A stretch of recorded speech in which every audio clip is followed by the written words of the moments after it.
Assalamualaikum warahmatullahi wabarakatuh. Selamat pagi semuanya.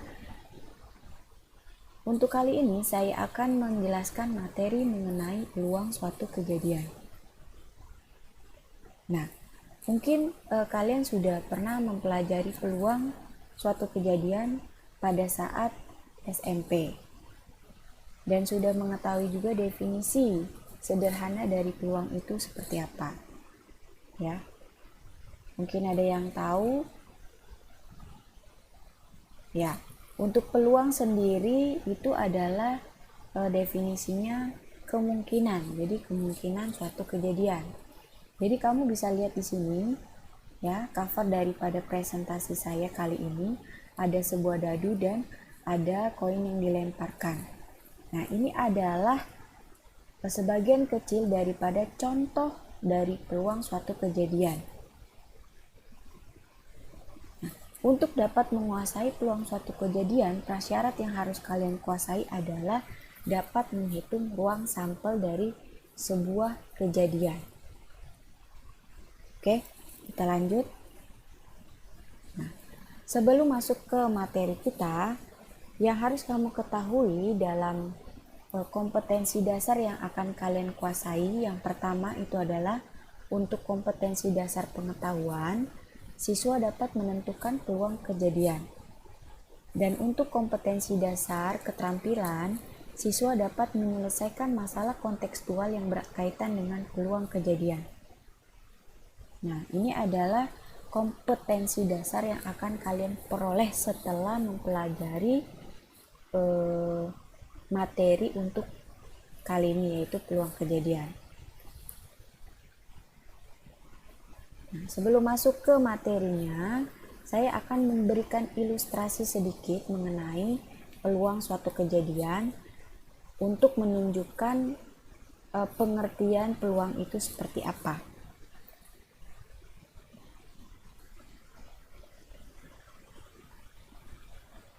Ini saya akan menggunakan pen ya. Nah, di sini ada tabung yang berisikan bola berwarna hijau dan biru untuk tabung A dan B. Nah, dari kedua tabung ini yang paling banyak terisikan bola biru adalah tabung di A, yaitu sebanyak 7 buah bola biru. Sedangkan untuk tabung B terdapat 3 buah bola biru. Nah, dari kejadian tabung A ya, kita akan menghitung peluang kejadian dari tabung A tersebut. Yaitu kita lihat di sini, kalau misalkan yang ditanyakan adalah berapa peluang terambilnya bola biru dari tabung A.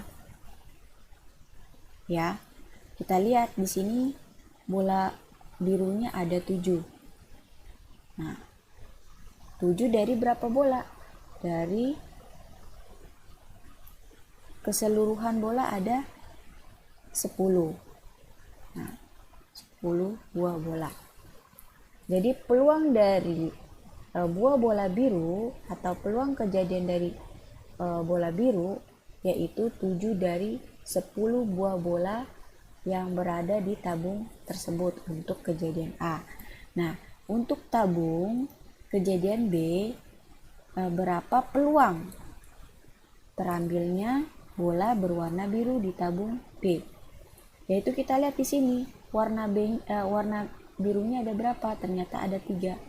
Berarti 3 dari berapa bola keseluruhannya? Yaitu ada 10 ya, karena hijaunya ada 7 dan birunya ada 7. Nah, mungkin dari dua kejadian ini kalian dapat mendefinisikan apa itu mengenai peluang.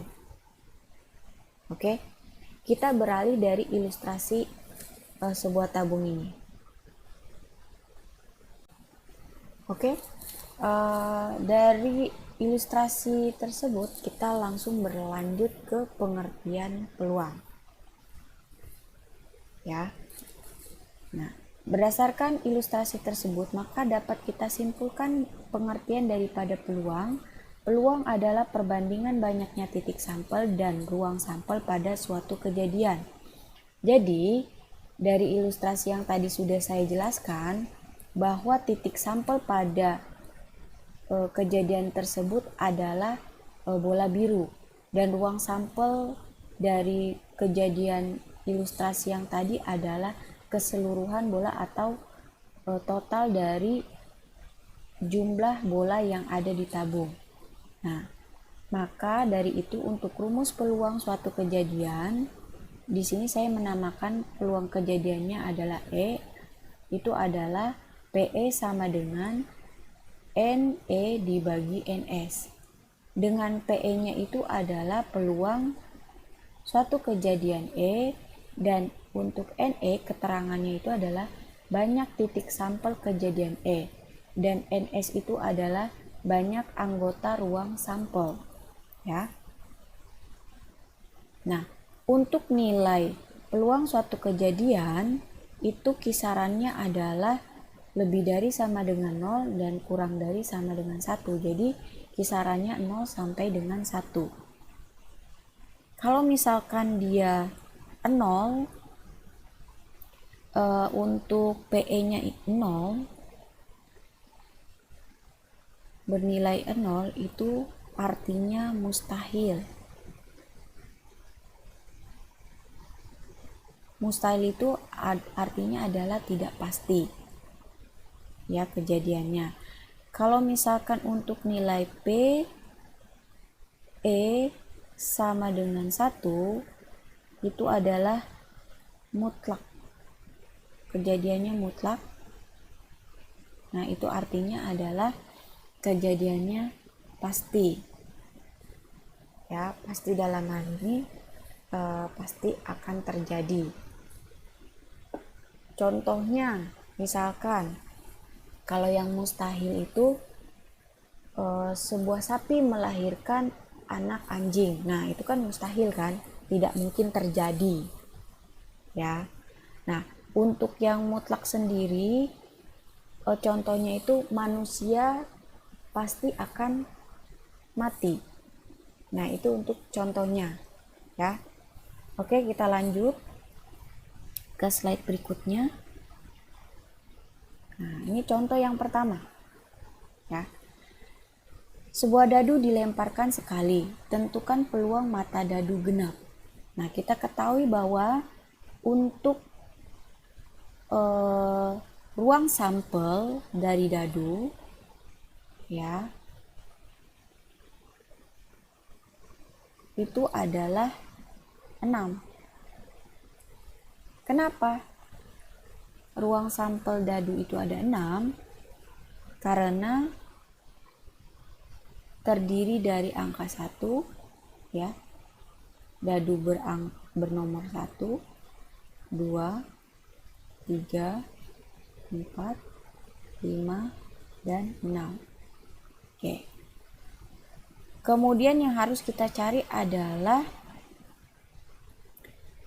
untuk banyaknya titik sampel, atau dalam hal ini kejadiannya saya misalkan ya, seperti yang contoh rumus yang tadi sudah saya jabarkan, NE. Nah, itu ada berapa? Nah, kita cari di sini. Untuk sebuah dadu dilemparkan sekali, yang dicari adalah muncul mata dadu genap. Nah, mata dadu genap ada angka berapa saja, yaitu 2, 4, dan 6. Berarti banyaknya titik sampel dari mata dadu genap ada 3. Maka untuk mencari peluang muncul mata dadu genap, berdasarkan rumus yang tadi sudah dijabarkan, PE sama dengan NE dibagi NS. Itu artinya 3 dibagi 6. Kita sederhanakan jadinya 1/2. Selesai. Ya. Kita lanjut ke pembahasan contoh Di sini ada satu kartu diambil dari seperangkat kartu bridge. Tentukan peluang terambilnya kartu bergambar. Nah, sebelum saya bahas mengenai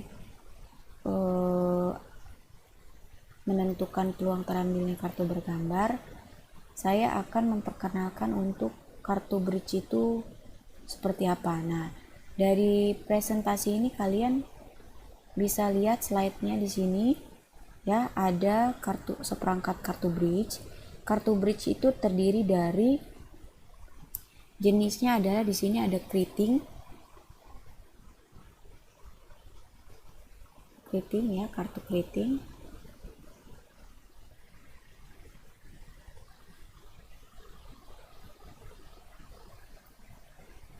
Nah, keriting atau bisa disebut loop. Nah, di sini ada kartu yang namanya a spade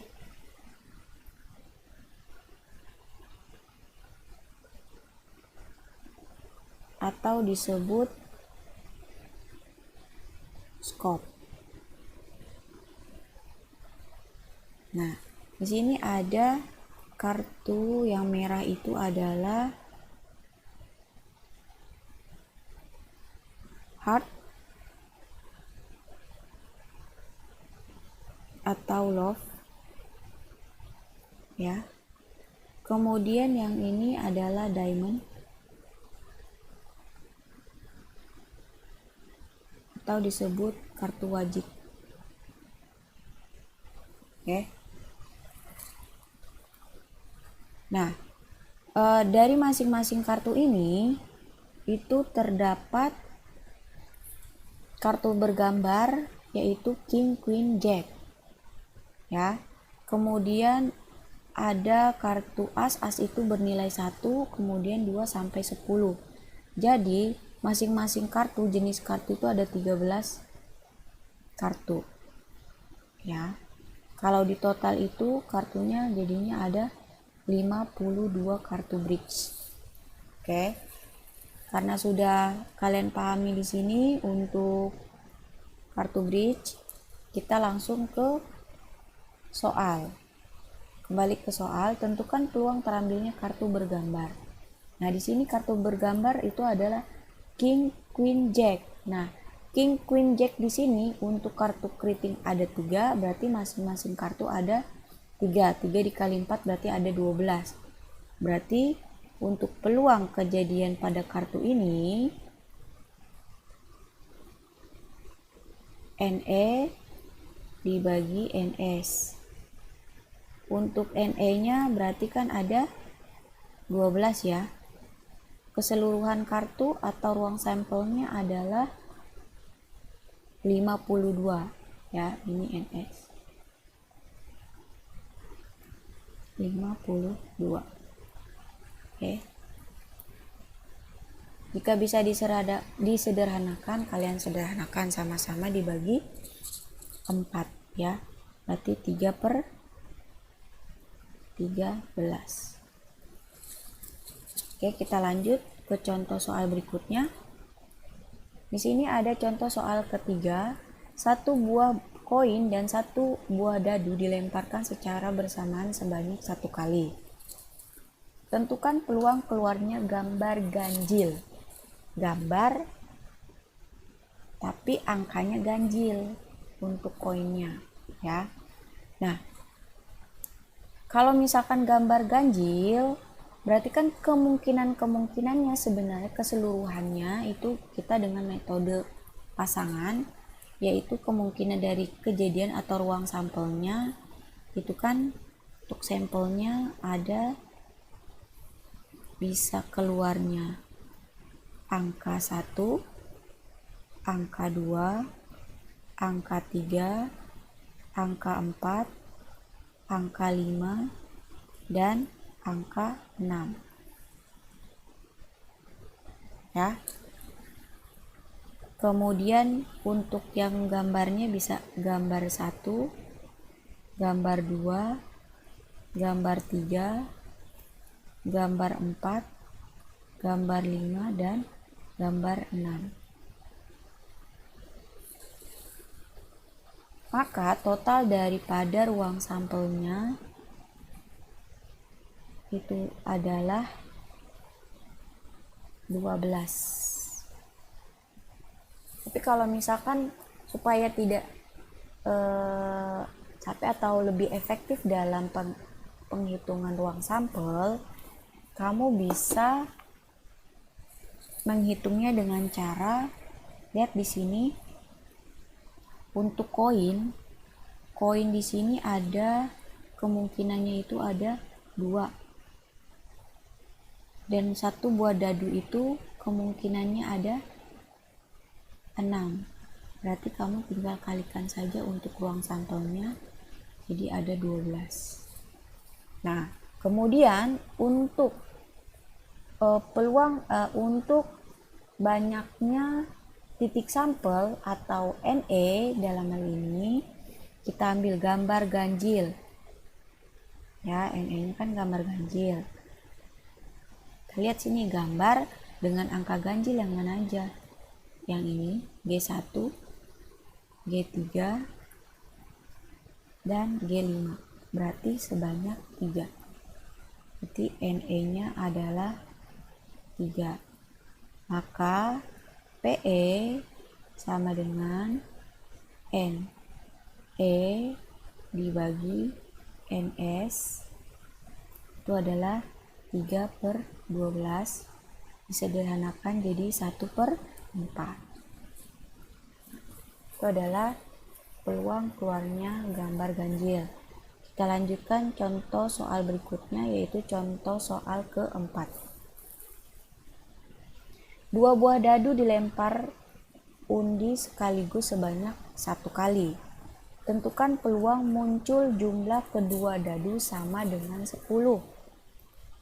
Jumlah kedua dadu sama dengan 10. Nah, sebelumnya kita cari terlebih dahulu kejadian E-nya itu. Ya. E atau boleh ruang sampel. Kalau ruang sampel kan sudah kelihatan. Ya, kalau 2 buah dadu berarti kan 6 kali 6, yaitu 36. NS-nya itu adalah 36. Ya. Kemudian untuk mencari titik sampel atau banyaknya titik sampel, kita cari dulu kejadian E-nya apa aja. Ya, di sini ya saya bikin coret. E itu kejadiannya adalah yang 2 buah dadu jumlahnya 10 berapa saja. Yang pertama adalah 4 dengan 6. Kemudian bisa juga udah mentok ya, 6. Berarti 6 sama 4, kemudian 5 sama 5. Ya, berarti untuk NE-nya di sini totalnya ada 3 titik sampel. Maka peluang kejadian muncul jumlah kedua dadu sama dengan 10 atau PE berarti NE dibagi NS sama dengan 3/36.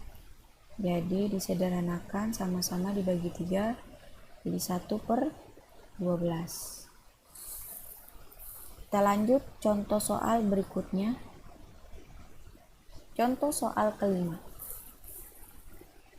Pada sebuah kantong terdapat 6 bola biru dan 4 bola hijau.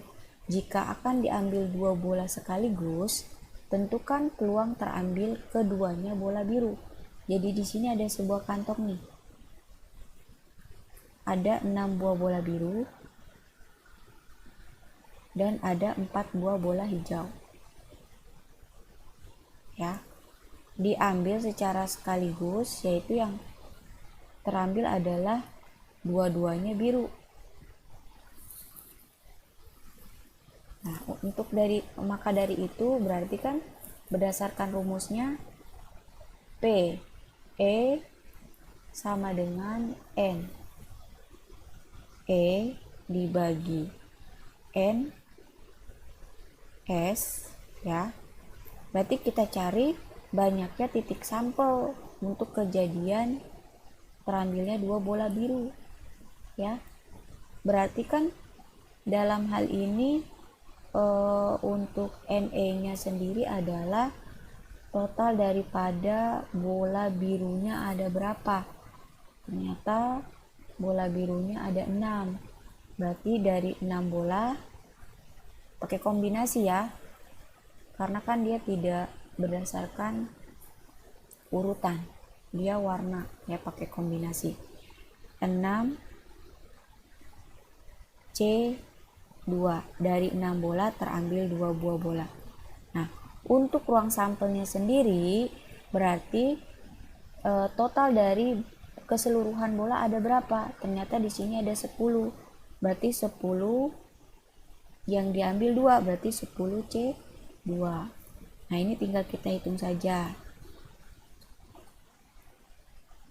Berarti untuk kombinasi ya, 6 faktorial dibagi 6 dikurang 2, 4 faktorial dikali 2 faktorial dibagi 10 faktorial dibagi 10 dikurang 2 berarti 8 faktorial dikali 2 faktorial. Kita hitung, berarti 6 kita jabarkan sampai 4 faktorial. 6, 5, 4 faktorial dibagi 4 faktorial kali 2 faktorial kan 2 ya, 2 kali 1 dibagi 10 kali sampai 8, 9 kali 8 faktorial dibagi 8 faktorial kali 2 faktorial itu 2. Tinggal kita coret-coret, coret ya. Sisa 3 di sini, coret-coret di sini, sisa 5. Berarti hasilnya adalah 15 per 45. Nah, sampai sini sama-sama dibagi 15 ya. Berarti 1 per 3. Nah, berarti kesimpulannya peluang terambil keduanya bola biru adalah 1 per 3. Oke, kita lanjutkan ke contoh soal berikutnya. Langsung ke materi frekuensi harapan ya. Nah, untuk dapat mengerjakan soal mengenai frekuensi harapan, kalian harus dapat menguasai tentang peluang suatu kejadian yang tadi ya. Oke, kita langsung aja. Untuk definisi frekuensi harapan itu adalah hasil kali peluang suatu kejadian dengan banyaknya percobaan. Rumusnya adalah FH E sama dengan N dikali PE ya. Dalam hal ini FH itu adalah frekuensi harapan kejadian E, N itu adalah banyaknya percobaan, dan PE adalah peluang kejadian E. Langsung ke contoh soal ke-6. 3 buah koin dilemparkan secara bersamaan sebanyak 50 kali. Tentukan frekuensi harapan munculnya uang logam paling sedikit 2 angka. Nah, dari soal ini kita sudah ketahui bahwa N-nya itu adalah 50. Banyaknya percobaan ada 50. Nah, yang sekarang kita cari adalah peluang kejadian E-nya ada berapa untuk mencari frekuensi harapan. Nah, karena di sini 3 buah koin, untuk mencari uang sampelnya bisa kita cari dengan cara satu koin itu kan berarti ada 2 kemungkinan, yaitu angka dan gambar. Karena ada 3 koin ya, di sini 3 koin, berarti 2 kemungkinan dikali dengan 2 dikali dengan 2 berarti totalnya ada 8 uang sampel ya. Cuma di sini yang ditanyakan adalah paling sedikit 2 angka. paling sedikit 2 angka berarti berapa aja tuh ya. Berarti bisa kemungkinannya adalah boleh menggunakan sistem pohon atau berpasangan. Kalau sistem pohon kan seperti ini, kemungkinan keluar koin yang pertama adalah angka, koin kedua adalah angka gambar, koin 1 ya, koin 2, koin ketiga sini angka gambar, angka gambar. Bisa juga koin pertama adalah gambar, koin keduanya seperti ini ya, bikin bercabang. Nah di sini ada total 8. Kalau kita susun jadinya angka-angka gambar, angka gambar angka gambar gambar, gambar angka-angka, gambar angka gambar, gambar gambar angka, gambar gambar gambar. Tuh, total ruang sampel ada 8. 1 2 3 4 5 6 7 8. Terbukti ya. Nah, yang di sini yang ditanyakan paling sedikit 2 angka. Kalau paling sedikit 2 angka yang masuk adalah ini, bisa masuk, ini juga masuk, ini juga, ini ya. Berarti ada 1 2 3 4 ya. Untuk kejadian PE di sini ada 4 kejadian, yaitu angka gambar, angka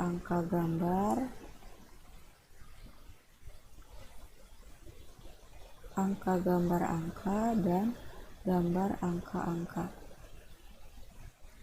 Sebenarnya tidak perlu menggunakan sistem pohon seperti ini, langsung mencari banyaknya titik sampel kejadian E juga boleh, langsung seperti ini kalau kalian tidak bingung ya. Kalau bingung ya kamu bisa membuat dengan cara menggunakan sistem pohon seperti ini. Maka dari itu untuk PE nya itu ada totalnya ada 4.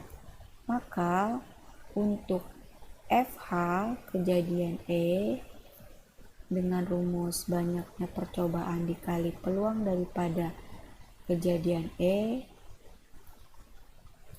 sini 50 kali percobaannya dikalikan dengan peluangnya ada 4, berarti totalnya adalah 200. Frekuensi harapan muncul uang logam paling sedikit 2 angka. Oke, mungkin itu aja. Jika ada pertanyaan, silakan kalian tanyakan via WhatsApp.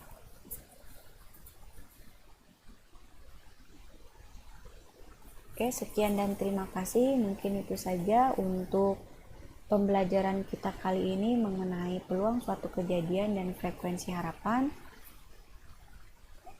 Jika masih ada yang kurang dipahami dari materi ini, silakan kalian bisa tanyakan melalui WhatsApp group atau Japri. Mungkin itu aja. Semoga untuk pertemuan kali ini ilmu yang kalian dapat pada hari ini dapat terserap dengan baik dan dapat bermanfaat untuk kedepannya. Mungkin itu aja. Selamat pagi. Wassalamualaikum warahmatullahi wabarakatuh.